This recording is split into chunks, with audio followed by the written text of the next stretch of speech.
the governor did promise that the cabinet will be formed by the end of February, but it's been over 100 days. And what do you see as right? Is this right for governance under the democratic setting, Patrick?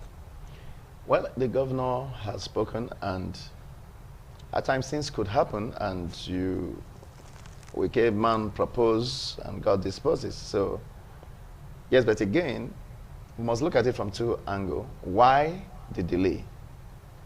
You must understand, prior to the build-up of the 2020 elections now, he was on a particular party in the APC, and a whole lot of issues that trailed that election. It was so, I want to consider it the most contested and most, terrible election in recent times. Eventually he moved from his party to another party. And that was before the election. Now, you saw people resigning from offices, commissioner resigned, and a whole lot of persons were leaving. Are you saying all of that could play to the reason for the delay? I'm trying to establish something. Okay. Now, before we jump to say, I'm against, why have you not done this? Now he's in another platform. It's like moving from one point to another point. And now where he is now, there are rules there too. Okay. Now, so he needs time to settle down to and put refine your house together. Okay. Now his former allies are no more there. You have new allies. You need to do background check on some of these personalities before you could bring them in as maybe commissioners, as it were. And that's basically what I feel is playing out. In as much as I feel the governor, since he has given his word, I believe your word should be your bond. You should have expedited that process so as to enable smooth running of governance. Okay. And so we can all have a commissioner. I think that is the angle I want to look at it from. Okay. That he ordinarily, he has given his word. And if you gave your word, that suggests to say you have already put your plans in place. Then what went wrong? And now you owe the people. I think this is what to explain to them. Look at what is playing out. You don't have to. The other time you had a contest with, being fought here and there in your previous political party, Nigerians were aware, EDO indigents were aware, okay. and those that stood by you were aware. You just said that there was a hot contest. Obviously. That yes. probably that has never really happened. In recent times. Yeah, in recent times. Yes. And, don't you think that hot contest and what came out with it, what trailed it, could tend to buttress the reason why the delay? That's what I'm saying. Okay. It could be. Okay. I am not saying that. I want your thoughts on this, because democratically we must be seen moving forward, and we must be seen harnessing a multiplicity of ideas that will bring about the wealth of ideas to move Edo State. What do you make of that? Well, I know the governor would not give the excuses that my friend is giving to him, to himself. There is no excuse why in 100 days a cabinet can be constituted. He gave himself a target, and he has missed that target. I like the gentleman, the governor of Edo State, but I think that it is high time we put the machineries of government in place to have an effective. Because if we cannot, let us not excuse the inexcusable. Let's not excuse it. I think it is high time for the governor to put his cabinet in place, so that the government can. Without the cabinet, you can't really have a government. Government cannot really take off. What has happened in 100 days? If you ask, we are all in Edo State. What has happened in 100 days? What do you mean, what has happened in 100 days? The governor has been hitting the ground running. No, you see projects that are ongoing. So for you to say that, it seems to suggest that the governor has not been doing anything. The difference between a democracy and a aristocracy is that whereas in a aristocracy or in an aristocratic system, you are in a one-man show. In a democracy, it's popular participation. And the way Nigeria is situated, the federal character principle requires that every local government in a state is represented, and every state is represented at the federal cabinet. So, in today's Edo, that is not in place. And in as much as we can show our love for him, support for him, it is not also the best. As parents, we are parents. It's not really the best. Because I love my child. When the child is not doing very well, we'll give him a pat on the back. Oh, you're doing it. Because you love the child. That's not. When he's doing well, you commend him. And he has done quite a number of commendable activities. Okay, go But on. on this particular issue Okay. of non-constitutional cabinet, let us know nice ways. Let's well, say it the way it I is. will That's answer what I can take on that. Okay, I there, want to quickly there are react various to that. issues. Okay, okay. You see, when you're talking about, one is mice and words in that context. I am not mice and words. No, not you. I'm just saying that. And again, I want to quickly, now, he has not run foul of any law. He has not. Okay. Concerning, Concerning him the delay in the constituting cabinet. his cabinet. Okay. It is not enshrined in the constitution that on so and so you should do this. Basically, so yes, it's democratic. So it could also be for the interest of the Edo people. Yes. To delay the So constitution of the cabinet. Is that what you're saying? That's exactly what. Yes, it's delaying it to get the best folks. If that is his wish, and he's the governor, I cannot think for him.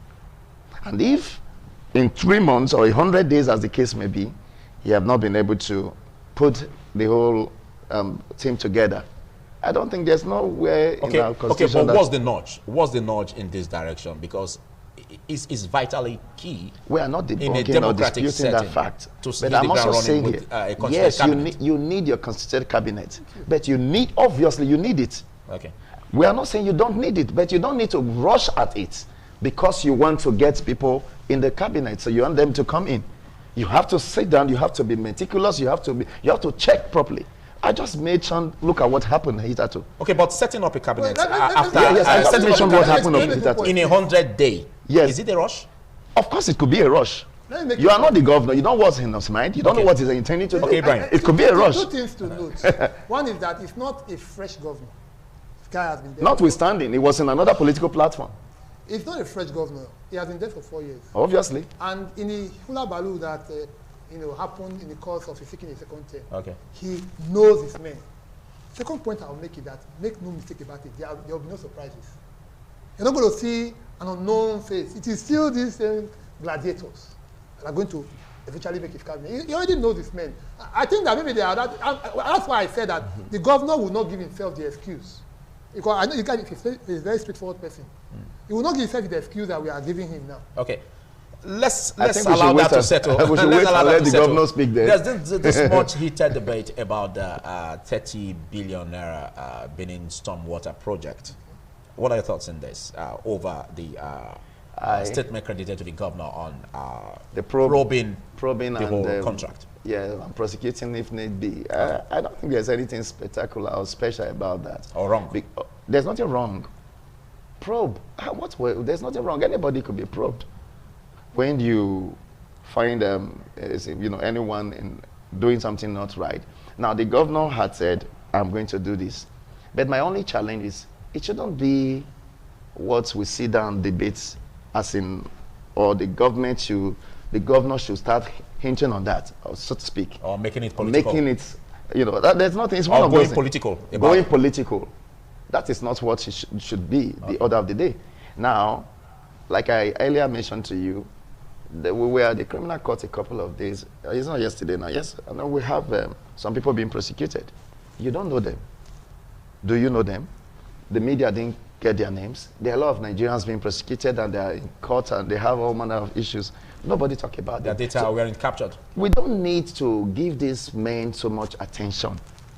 If you have done something wrong and the governor said, I want to probe, fine and good. Let him go ahead. But why are you not making it one big issue? A headline. It's unnecessary. But it's a headline because it's coming from the governor. What I'm trying to say. That's the first citizen of a state. Yes, and journalism and the way we go about, the journalists and the way we go about the reporting of what he has said. He said, yes, look at this project, and they are saying the trouble. The money, 30 billion, have been plowed into this project, and it seems not to have moved, and it seems not to have, it's not justified. And they have gotten it before he could come up to say, I want to probe. Is that monies have not gone to where they should have been placed in. And that's basically why he has said, we need to probe. And he has also said that the Benin Stormwater project is a ploy to deceive the Edo people. What do you make of that, Ibrahim? Well, the first thing is that there's actually nothing wrong in probes. I am fully in support of probes. With 101% in support of probes. Because when you elect people to a position of authority, a position of trust. What you are expecting is delivering of public goods. Corruption sets in when you privatize public goods. What is meant, resources that are meant for the common good, for provision of infrastructure, is now being siphoned or diverted to private use. That is the corruption we're talking about. So if there are cases, you see recently in the news, you have the case of Imo State, where the governor got a license on behalf of the state and turned the state-owned university, which was built with state funds, and privatized it, turned it to personal, university. So when you have these kind of situations, yes, there's a need for probe. If that is the case in EDO, I am wholly, in fact, I'm also very impressed with the fact that even the opposition or Progressive Congress is also appreciative or supportive of the probe. Okay. But the key is that let it go beyond mere political statements. If we say we're going to have a probe, let's have a probe. I remember also in this state we said we're going to have a probe of the EDO Specialty Hospital. That's over going to a year now. We have not seen the outcome of that probe. We need to be seeing these results so that if there are people to be prosecuted, let's prosecute them. And you know, funny thing is that if something like the family affair, that probe is going to take place because the governor was chairman of the economic team, the SSG of today, Saleh was commissioner for works, the minister of state for budget and national planning, Clemagba is also or was the minister of environment. So it's going to be a very interesting one. But who calls the shot? You just made mention of the governor being the head of the economic team, and it was part of the whole. Okay, no. Who calls the shots?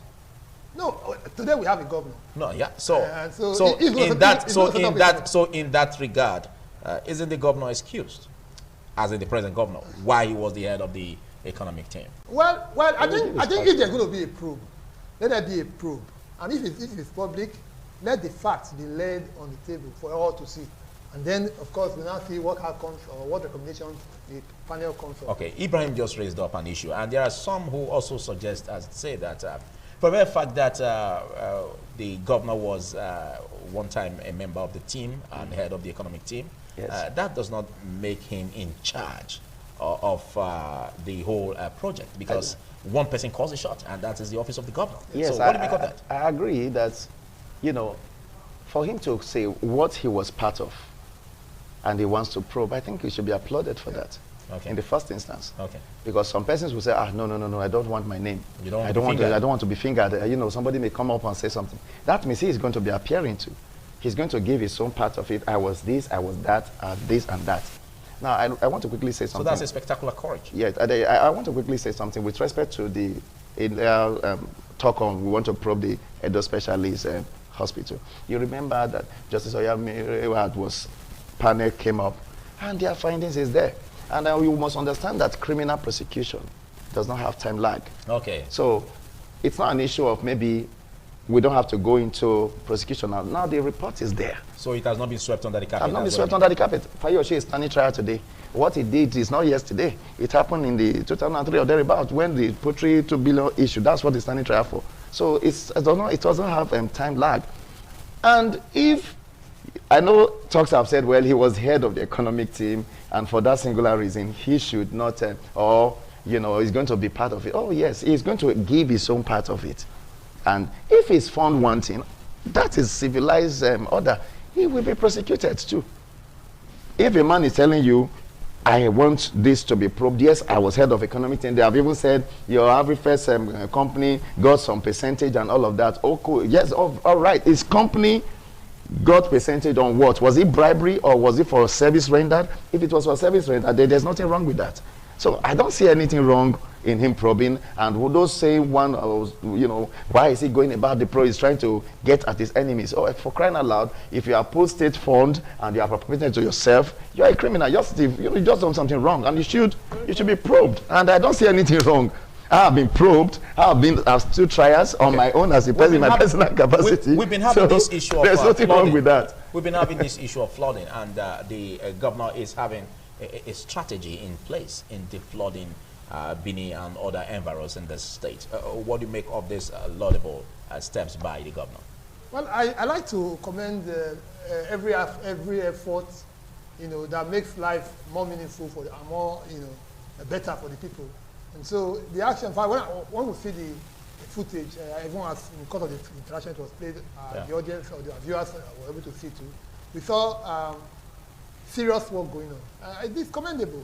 It's something that, for me, I think that because flooding is avoidable with better infrastructure. Flooding is avoidable. You know, destruction that comes with flooding is avoidable with better infrastructure in place. So I do commend. I remember because I've spent well over 40 years in Benin. I know, for example, how this 5 junction used to be. Okay. How the textile Tom line area of Oselu used to be.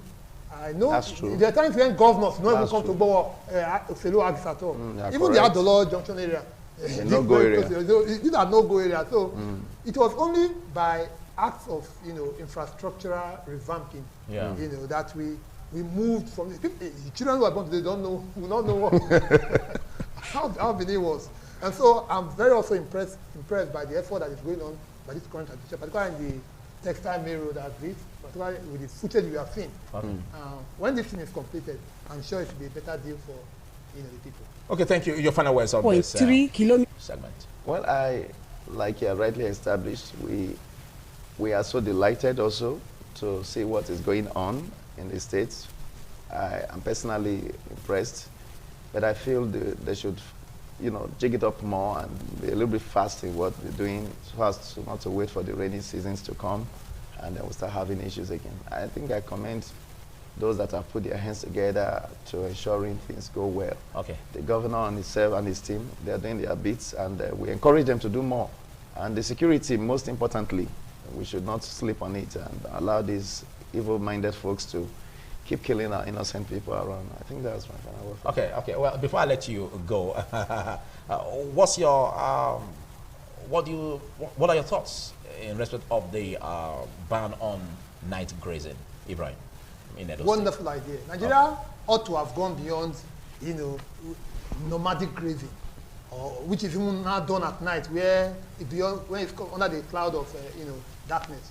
I think that we need to not just ban the grazing, which is something I do recommend. I recommend wholly, but we should go on to establish ranches. And charge them, you know, let them pay to enjoy the services. Thank you. That's the way forward we'll be going. Big thanks, Ibrahim Momo, and big thanks, Dr. Patrick Awo-Saige. It's my pleasure. For taking our time to be part of this show. It's still TMI. Stay with me.